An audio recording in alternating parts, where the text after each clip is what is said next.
Welcome to Archaya Radio, talks on full-spectrum decolonized yoga and tantra, as well as the allied Indian arts and sciences, indigenous wisdom, healing, and the path of personal and spiritual evolution. Archaya Foundation is a not-for-profit school founded and led by Yogacharini Maitreyi, who is a life guide on the path. Born and raised in the yogic culture of South India, she now resides in Vancouver, Canada, and leads programs online and in person for students worldwide. Join us for the online community Satsangh every Saturday at 9 a.m. Pacific, or learn more about Archaya's on-demand courses and our online 500-hour embodied expansion certification, where you can become a holistic coach, healer, trainer, and leader. Learn more at archaya.net.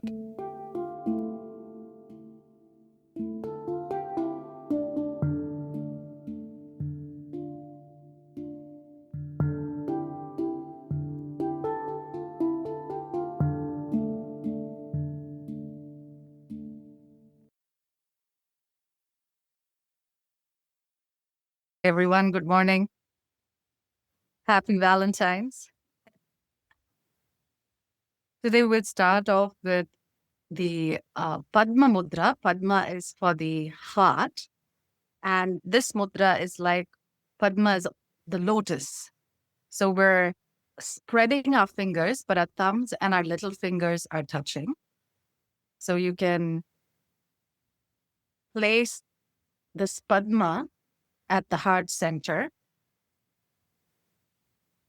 And then the next mudra we're going to be doing is the Jyoti Mudra. This Jyoti Mudra we're all familiar with, where we touch the tips of the fingers and the forearms are on our thighs. So I'll be repeating this many times, so not to worry. So Padma is a lotus, so it's the blossoming of the heart at the mid-chest level. So let's keep our eyes closed and see how it feels to open out these fingers.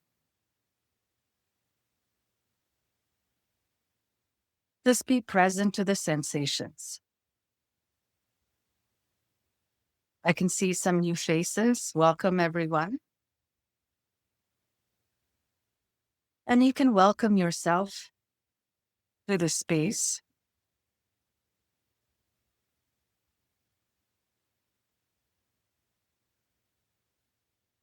And when the heart and Swadhisthana are open, we feel like we belong. Not just in our homes, but belong in this world, belong in spaces, and belong in our bodies.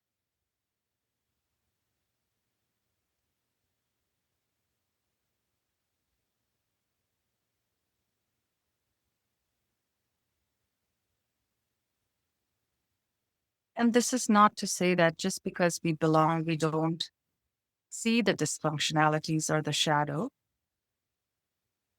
but we feel engaged in our own lives. We're not disconnected or dissociated or distracted.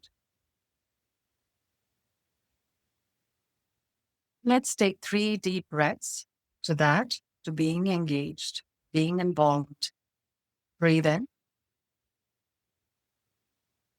Expanding lower mid upper chest. Breathing out.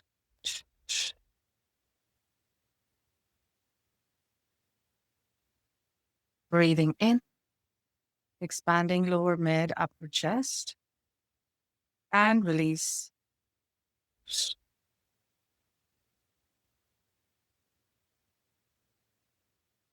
Breathe in. Expand, expand, expand. Push open your chest. And release. We're working both the diaphragm and the intercostals. Now, for those of you who are new, you can see the mudra. This is the Jyoti Mudra where the tips of the fingers are touching. You can look at the screen. Those of you who already know the Jyoti Mudra, Jyoti is inner illumination or light. You can place that mudra on your palms now. And continue keeping the eyes closed. Last session, we started with a little bit of shaking. Say if the body is not ready for stillness, then we can always shake, move, and then bring it to stillness. Now to check to see if your back is straight, shoulders relaxed, and we'll do some movement just to release some tension. Postural tension, breathe in, shrug the shoulders to the ears even as you hold the mudra. Breathe out, roll the shoulders back. We're breathing in through the nose and out through the mouth. Breathe in, shrug, shrug, shrug, and breathe out. Breathe in, shrug, and breathe out. Beautiful. And just be present to the sensation in your palms. Once again, check your posture, nice and tall. And if you need to use some cathartic sounds to sink deeper.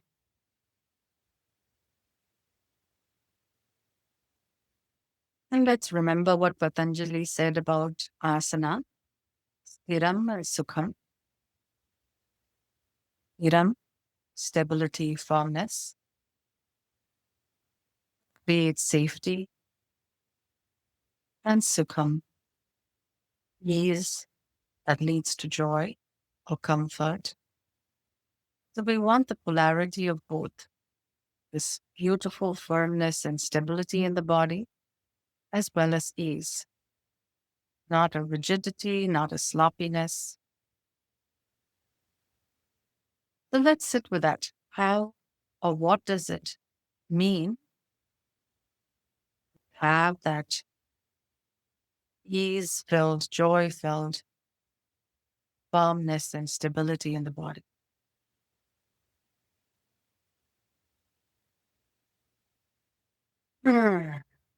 Be afraid to sigh or release. Then scanning the body from the toes to the top of the head, creating that stability by gently shifting things. You can have these micro movements in your body to say, oh, I could just get my neck a little back. Or I can align my torso a bit more with my face or hips. Or my shoulders are tight. I'll just shrug and roll them and get them into alignment. Or I'm feeling a bit overwhelmed this morning. So I'll sigh it out or have a long whooshing exhalation. So observe yourself with karuna. Karuna is actionable compassion. Sakshi Bhava is the emotional witnessing. Karuna also is a form of deep, compassionate love. Today is Valentine, so we can just explore how many different kinds of love, words for love there are in Sanskrit, which is close to 300. So there won't be time for that. Place of desire in the yogic system. At every stage of evolution, we're not negating our humanness, we're acknowledging it. All the stories also acknowledge these things. Now bring your awareness to the tips of the fingers and observe how the fingers are feeling. Sensations between the palms.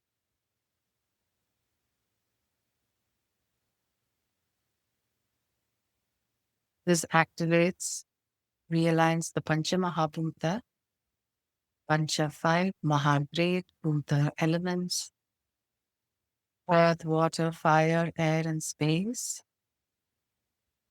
represented by the fingers.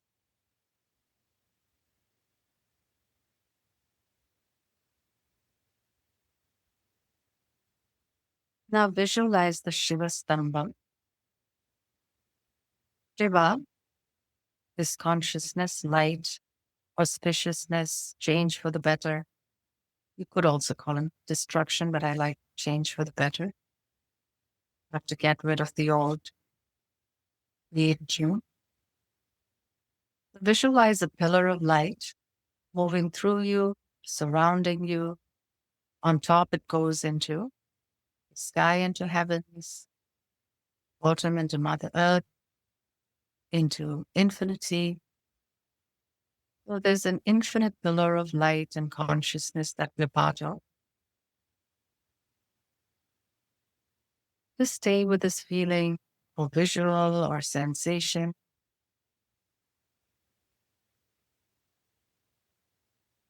There's a sweet story about Manmatha and Shiva, and all these stories just help us understand certain dynamics. Manmatha is the god of love. He's our Indian Cupid, who has a bow of made of sugarcane. Those of you who are from um, India or parts of the world which are tropical, during festivals we chew on the sugarcane, really sweet stem-like thing. You get sugar. This bow is made of sugarcane, and the arrows are made of beautiful flowers, like lotus and mango flowers. The lotus Padma Mudra also is indicator of this blossoming of the heart, not just desire, but refining, moving from just desire to devotion. That is, devotion becomes a very sublimated aspect and form of love. Well, let's breathe all this in, anchor all this in with some breaths. But before that, just observe your breathing. Just watch your breath. Just observe your body with karuna. Observe your mudra.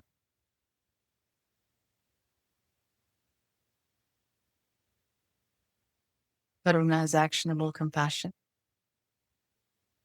So if you see something not okay, which means you're sitting a little misaligned, correct that.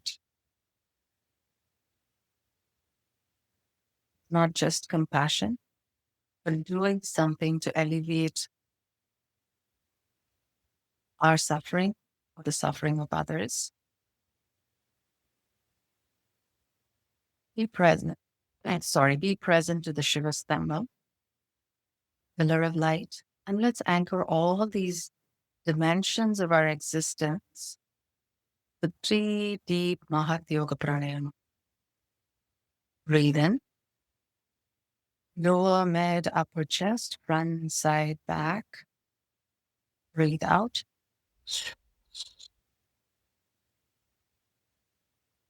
Breathe in. Lower chest, as we breathe in, the diaphragm moves, mid and upper chest. We'll go into detail after. Breathe out. Just get a sense of full chested breathing. Breathe in. Nice, deep, deep, deep, deep breath. And breathing out.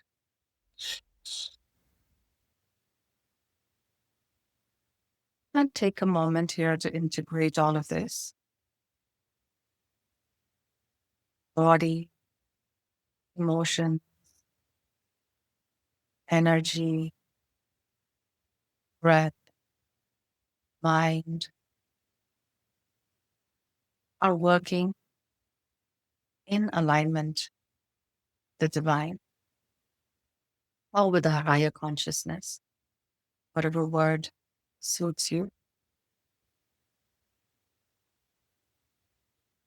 And we carry this awareness not just onto the mat. Ross will be teaching some Kriya specific today, like the Manmatha Kriya and other things, but also into our lives. It's integrated awareness and living.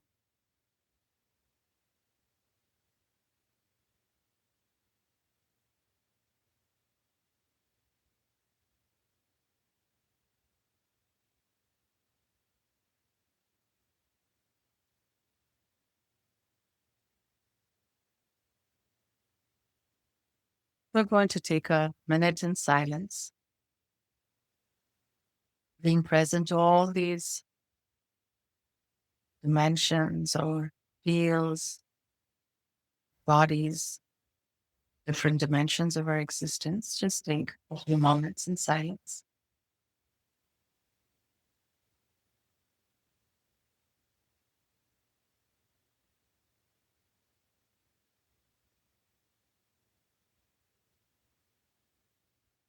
Now let's bring our awareness to the point between the eyebrows.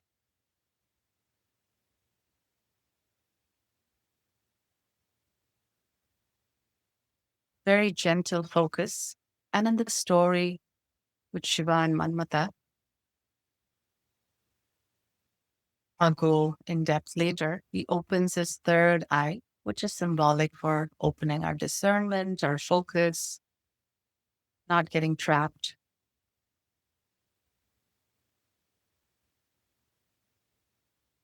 in desire.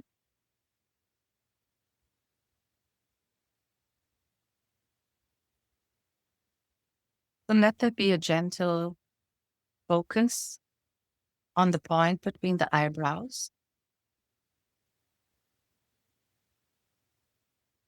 And if it's not too much, let your focus move a bit deeper, about half an inch into your forehead.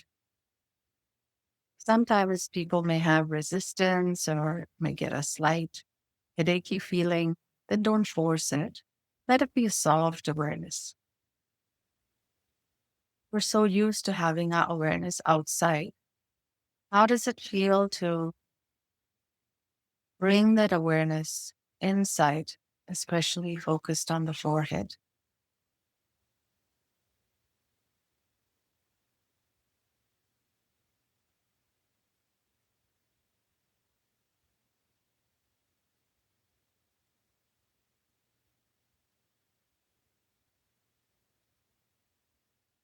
Now see if you can go, for those of you who are already half an inch in, see if you can go an inch in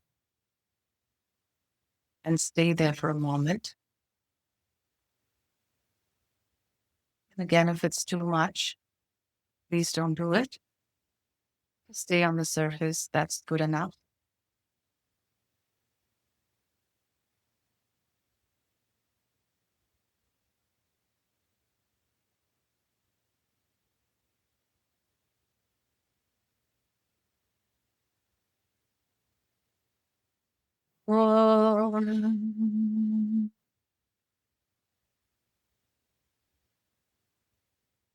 त्र्यम्बकं यजामहे सुगन्धिं पुष्टिवर्धनम् उर्वारुकमिव बन्धनात् मृत्योर्मुक्षीयमामृतात्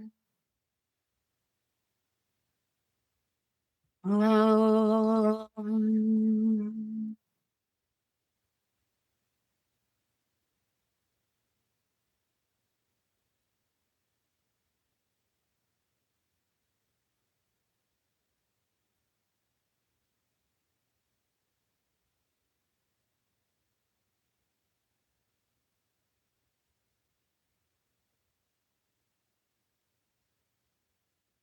Gently rub your palms. Place them on your eyes. Mudra is called the Sparsha Mudra, conscious loving touch. When we cultivate inner side or inside, Trai Yadmukam, Trai like Trikona, Tri, Amba, eyes, Ambakam. So Shiva is always depicted as the three-eyed one, where his third eye is fully open. And this is the Mahamrityunjaya mantra. Maha is great, Mrityu death, Jaya is victory. There's victory over death or decay, devolution, if there's a word like evolution, going backwards. This is a victory over that. Evolving.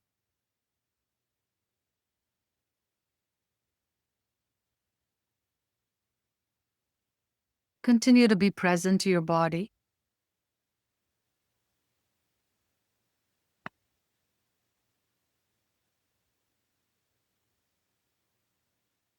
And just observe this sense of letting go.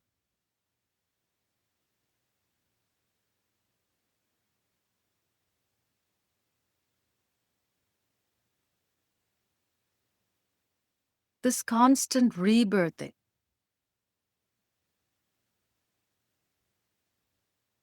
is a theme in all mystical traditions, including yoga. And for conscious rebirthing, we need to consciously die, which is the shavasana. Dying to old ways of being, old postural patterns, old lifestyle patterns that we're so identified with but may not be healthy, old emotional patterning, old energetic patterning, old mental thoughts and patterns. All these shift in this very integrated practice. And that's why we call it a full spectrum archaya practice. With the entire spectrum of being human, where all parts of ourselves are called in and shifted for the better. So let's continue just letting go if there's any tightness and savoring this process of letting go. Savoring doing nothing. And unfortunately, we've been conditioned to think it's only in the doing that we receive. But actually, it's in the letting go that we receive. The colonial or industrial conditioning makes us think the more we work, the more we strive, the more we become kegs in a wheel, the more we're working that hamster wheel, the better for us. And unfortunately, our self-worth gets tied to that, to producing and possessing, when actually it's in the letting go that the absorption takes place, the assimilation takes place. So let's have some spaciousness now, assimilating, absorbing. Like a bedtime story, we can hear a little bit about Valentine's Day, Manmatha, the Indian reference points.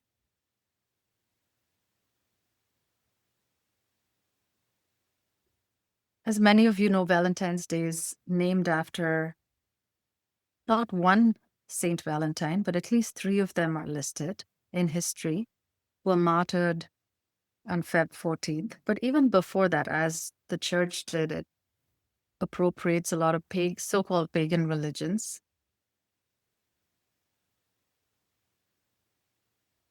And it's the Roman festival of fertility, governed by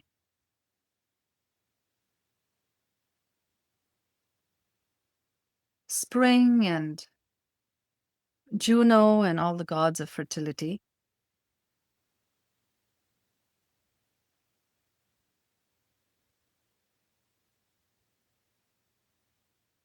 And it's there in the newsletter, a little more details about Lupercalia and all of those associations. But when we come to the Indian stories, they beautifully describe Manmatha or Kamadeva. His name is also Kamadeva. Kama, as you know, is desire. And Deva is Lord, one who lords over desire. We have the Kama Sutra. Kama, again, desire, and Sutra are threads or verses or text.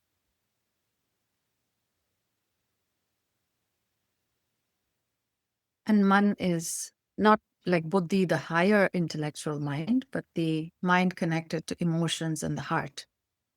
So Manmatha, Matha is, Ross taught us the Samudra Manthan Kriya, where we did the churning of the ocean. So Matha in Tamil, where I come from in South India, Matha means the churning rod. Like there'll be a matha in everybody's home where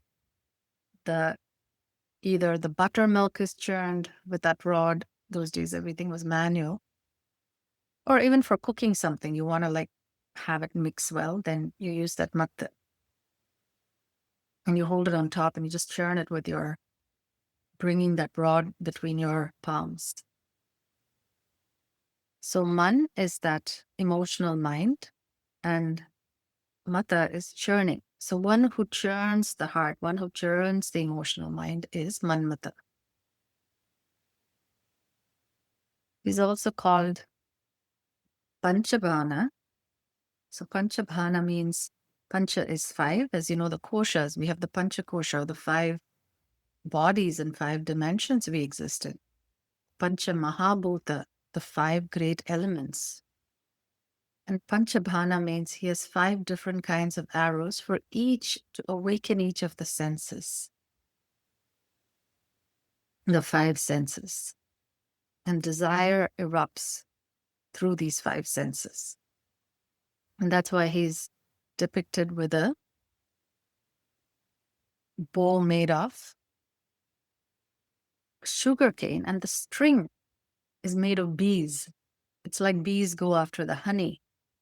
So the bees direct these arrows of flowers. The arrows are made from flowers. And there's a story that Parvati was praying for a man. Her devotion was for a man that was matched in consciousness to her. And Shiva did not get that message because he was deep in meditation. So, of course, the gods came up with a plan and sent Manmatha to go and slightly distract Shiva. These are also sweet stories. You can take them with a pinch of salt. They're all very symbolic, of course. And the symbolism in that is as Manmatha goes and, takes his bow and his arrow hits Shiva's heart as he's deep in meditation, he is awakened, of course.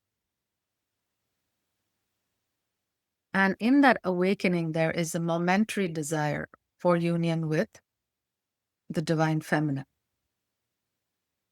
But also because he is woken up without any warning, his third eye, not just his 2 eyes, but his third eye also opens. And Manmatha cannot take that degree of awareness and truth, and he's burned to ashes by the third eye opening, the Shiva's third eye opening. And of course, everybody's worried because without desire, the world won't go around. And Rati is his wife. So she goes and pleads to Shiva and say, he has to be restored.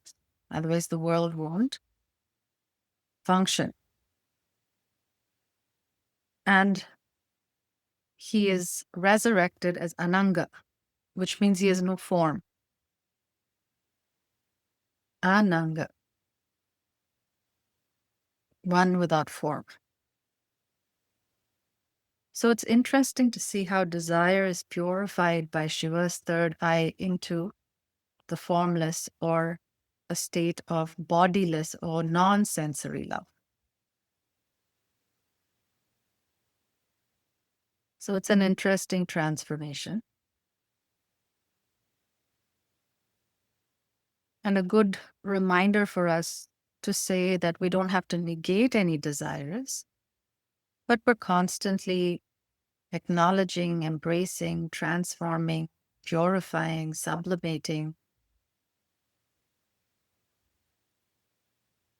into prema, or this universal, elevated sense of love, not just kama or sensory love. And it can be desire for many things, money, power. And it's one of the arms of Lakshmi represents, is that it is a legitimate stage in our lives, but it needs to start with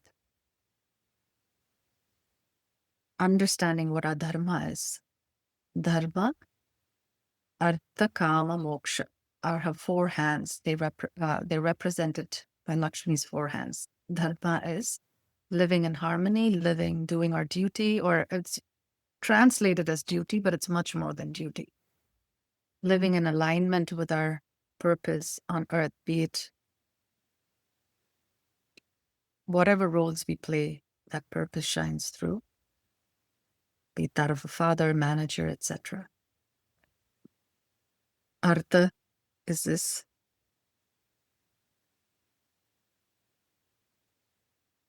need for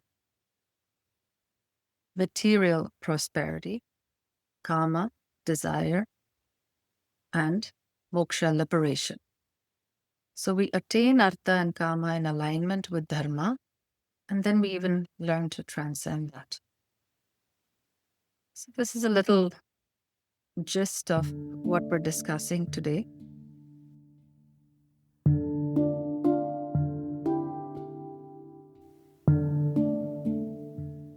Thanks for listening to Archaya Radio with Yogacharini Maitreyi and friends.